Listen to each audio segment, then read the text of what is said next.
Afternoon, everybody. Today we're going to learn how you can quickly make an arrangement or design of fresh cut flowers in your home very quick and easily. We're going to be using a technique called anakubari, but before we begin, I want to kind of explain where we are. We have a nice cylinder container with water that already has our floral food already combined in it. Then we're also going to use the proper tools. That is the only tool that one should use, a sharp unserrated edge blade on fresh cut flowers.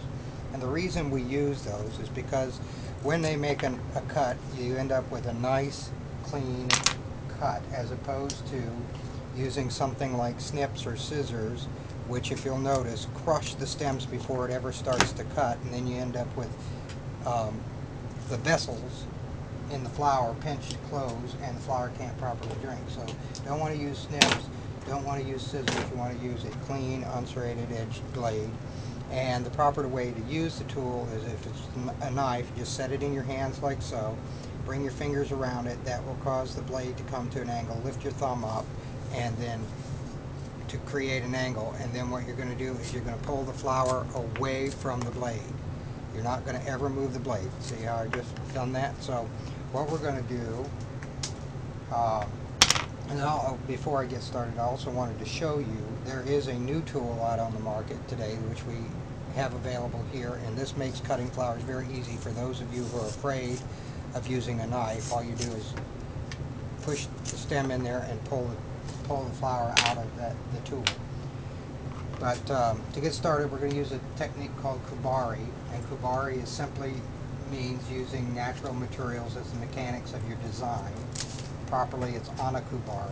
So we just cut the stem off of this hydrangea, and we're going to use the hydrangea as our mechanics, and we're going to set it down on top of the container, just like so that it gets a nice, good nestle in there.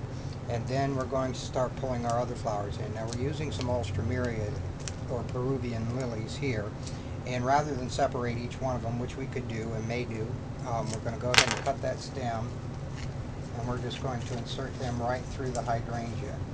Now you'll notice I'm also going to be grouping my flowers in this particular design, and I'm removing this foliage, by the way, because it does have a tendency to yellow and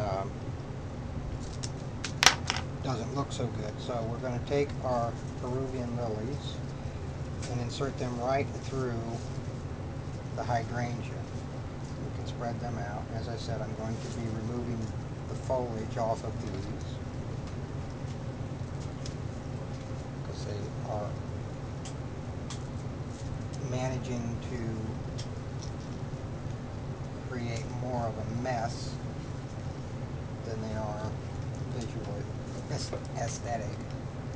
So now we've got our lilies in there, and we're going to include some roses. Now I have a half a dozen yellow roses that we're going to put in, and we're just going to cut those stems, and we're going to insert them down in through the hydrangea. And again, I'm going to try and group like flowers, like colors together, because they're a little bit more impressive than if they're all spread out.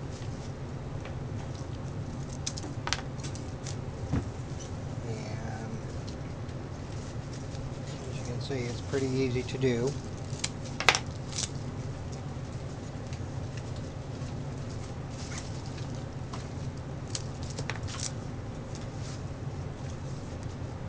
And we've got a few more lilies we can use.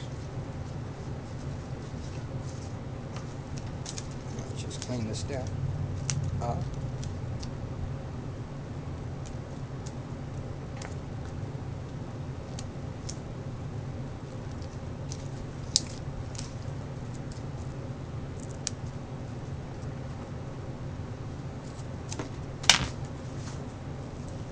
Alright, so we've kind of created a line through. Now we can augment this design even further if we want to make it a little bit more bright and cheery. We can just simply create more of a festive look by adding some little accent details in here. Many different things we can do with this. If you think that's a bit much, then you might consider just simply adding a little butterfly to it. And here at Rockledge Roses and Wines, we try to make things just a wee bit different for folks.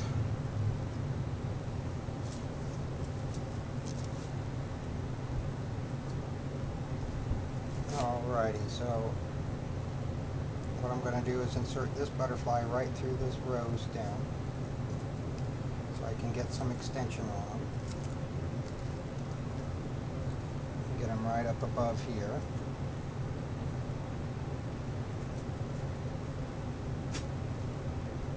And now we've got our butterflies flying. I'm going to grab a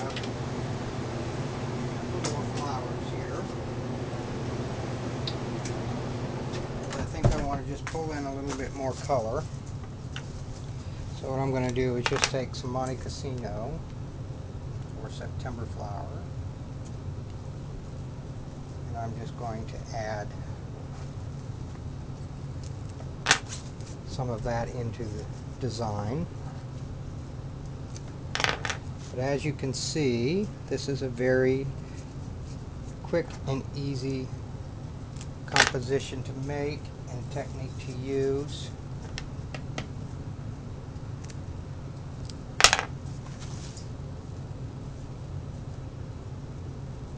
That we know everybody can do. And I might point out that